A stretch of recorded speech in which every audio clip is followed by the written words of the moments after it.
okay?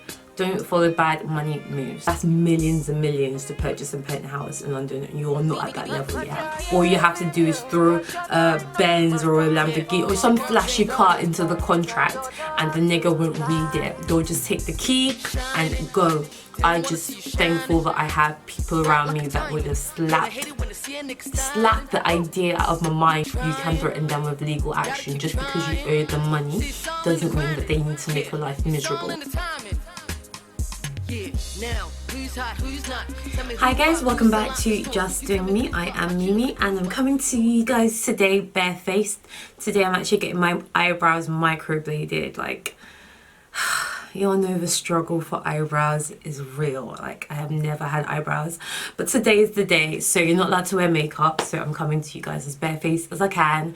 These will come off in a bit, but I just wanted to carry on in this series of money and money talk.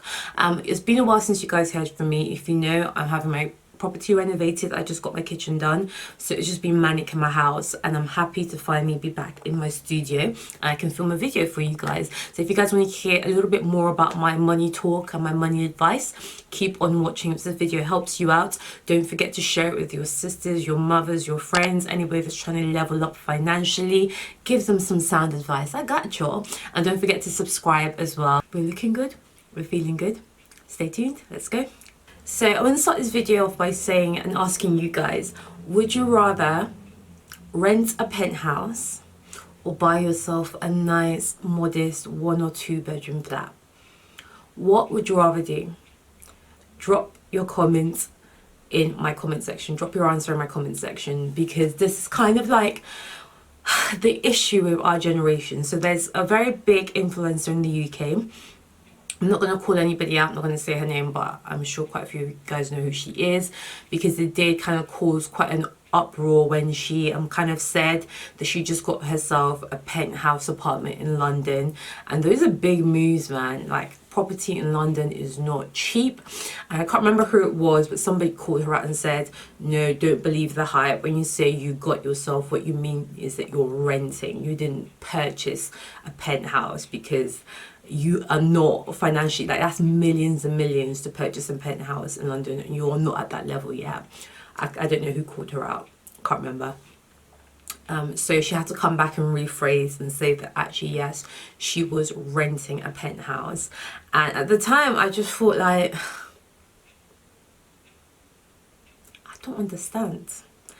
I'm not understanding the logic behind having so much money, because even renting a penthouse is a lot of money. Having that much money, like, I don't really know how much penthouses go up for in London, but my guess it's nothing less than £5,000 a month. Somewhere probably between £5,000 and £10,000 a month for the penthouse that she has, because I've watched her penthouse tour, and that is a sick apartment. It bangs hard.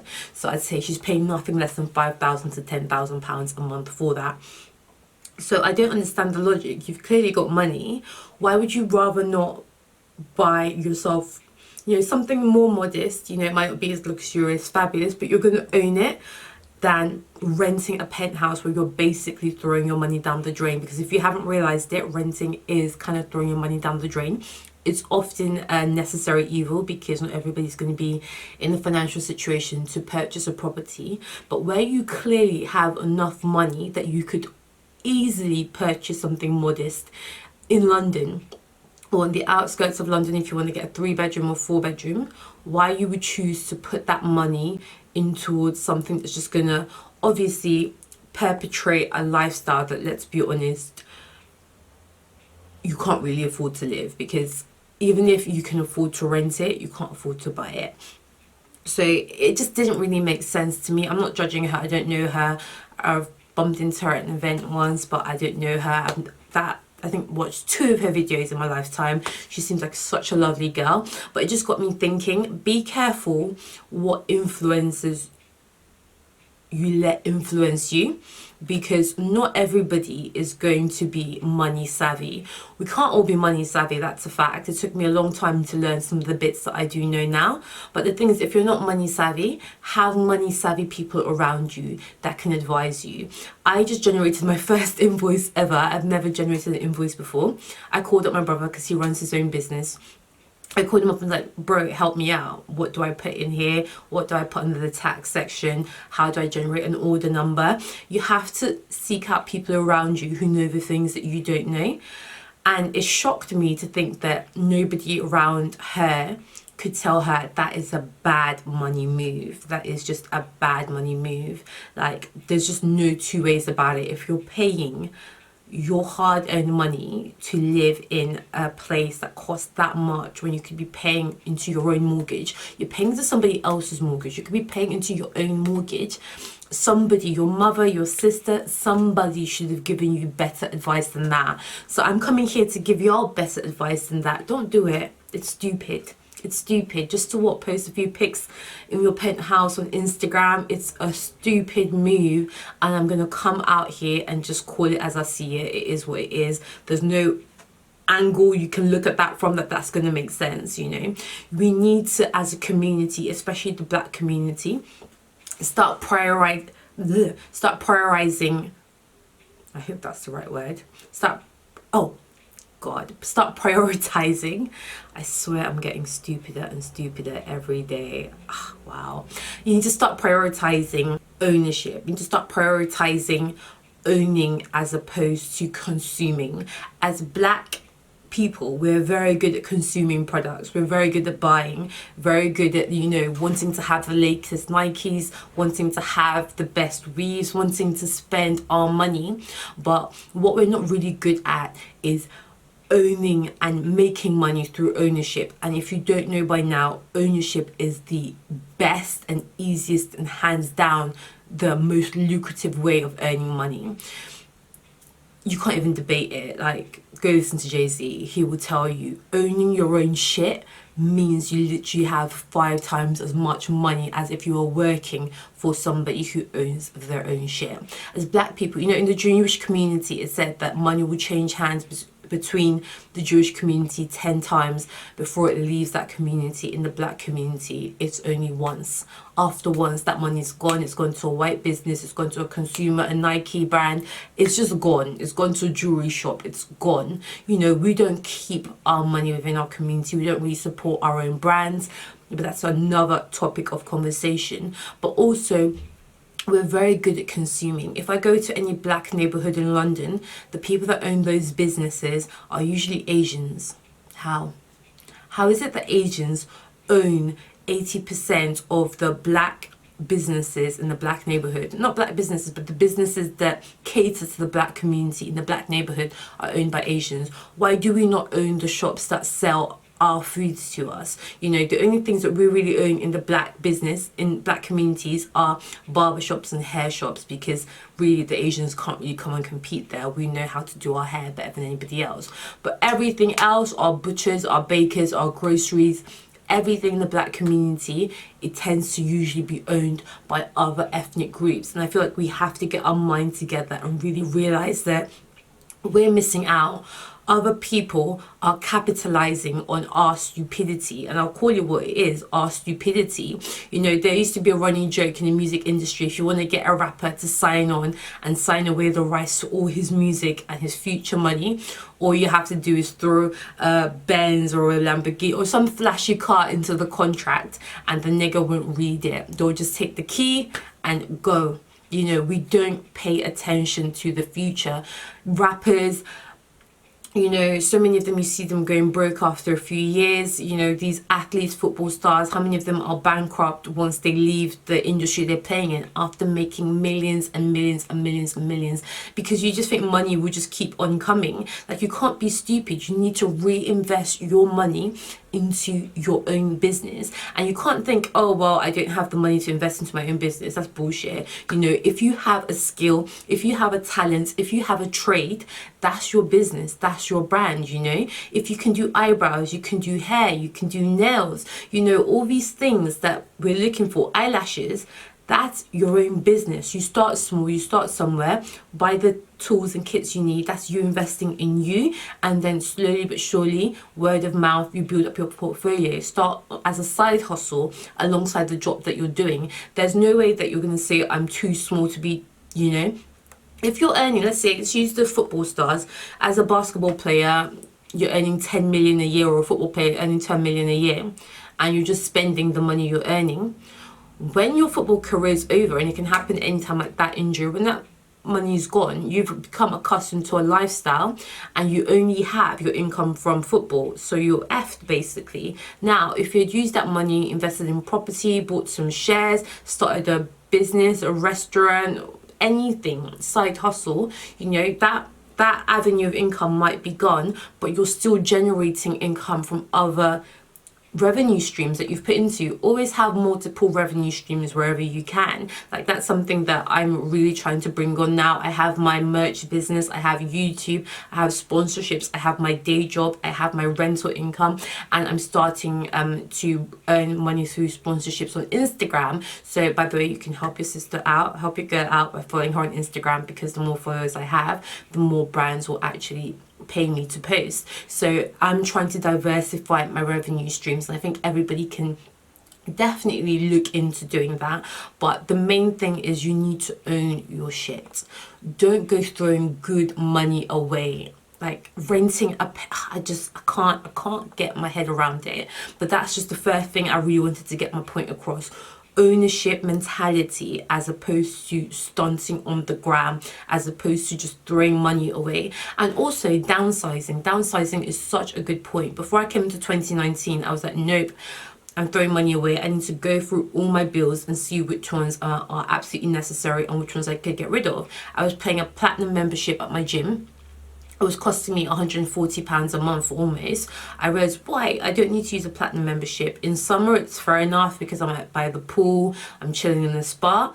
I haven't been to the spa in over 4 months, so what am I paying for? I downgraded that down to a basic membership, and that saved me £30. I called up Sky. I'm like, you guys are charging me so much money for my package. I'm going to Virgin. Cancelled my Sky package, went to Virgin, saved myself £60 a month. Can you believe that? Go through your bills, see what's absolutely essential, what's not, the changes you can make, cut them out, and be realistic. What can you live without? And if you get a raise, this is another very good point I saw someone make a few years ago. We have this attitude that when we get a raise, when we get a big paycheck or something, we think, oh yes, I can now upgrade my lifestyle. But that's a trap, you know. You're now earning maybe £1,000 a month more than what you were earning before. That's a big raise, but let's say you got it. You're earning £1,000 more a month. You go and get yourself a nicer apartment, a nicer car. Do you even feel your raise? Like, yes, you're living in a nicer place and driving a nicer car, but you don't have any more disposable income than you had. If you chilled a little bit in the apartment you were in, maybe put 500 of that extra money to the side a month, saved up a bit, and then, you know, you have £300 extra disposable income, whatever, and then £200 to maybe get yourself a little bit more of a nicer car a month. You know, that you're going to feel the effect of that raise far more than if you're just jumping to upgrade your life. An upgrade should be gradual, guys, and it's not essential that every time you get a big rise, you go and get bigger, better things. You know, sometimes staying where you are is the smartest thing to do. Don't fall into that trap, okay?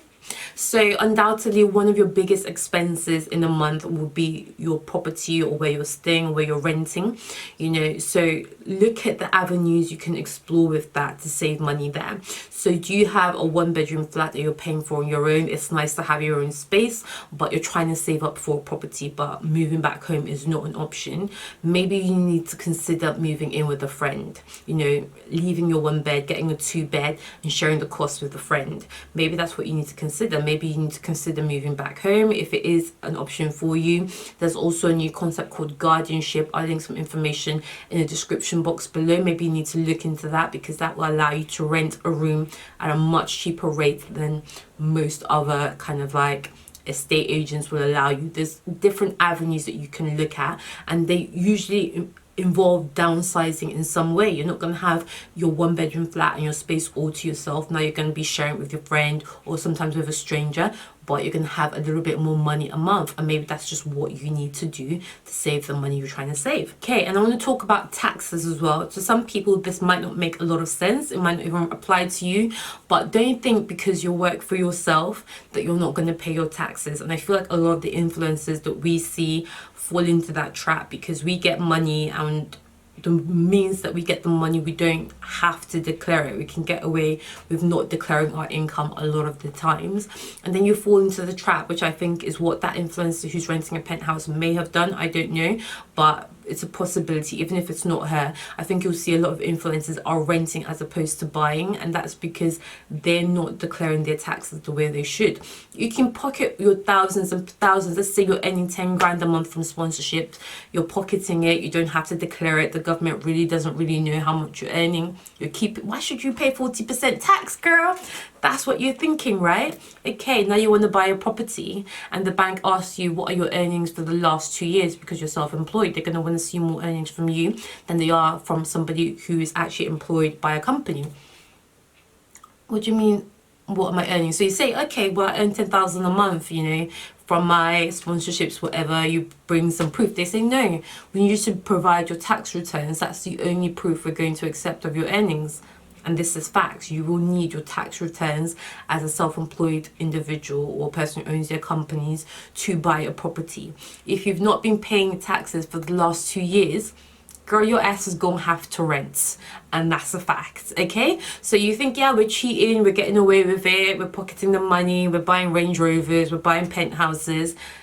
You're going to be in this cycle of consuming and never owning, because the government is not stupid. You will get away with it for a while, but in the end you will lose. You need to pay your taxes, you need to declare your earnings, even if you just declare it until you buy what you need to buy, your property, and then you stop declaring. I don't know, but you need to know that you're not going to be able to purchase if you don't declare the money that you earn. And as a self-employed person, you actually have a lot of freedom in the way that, you know, you can declare your taxes, because as you're seeing me here and I'm filming a video about Invisalign, that's 5 grand I'm going to put down into, you know, a business expense, because I filmed a video about it. That's a business expense. I paid 5 grand. Any renovations on my property, that's a business expense. So when it comes down to how much tax I actually have to pay, it will be reduced, but I still have to declare what I'm earning properly.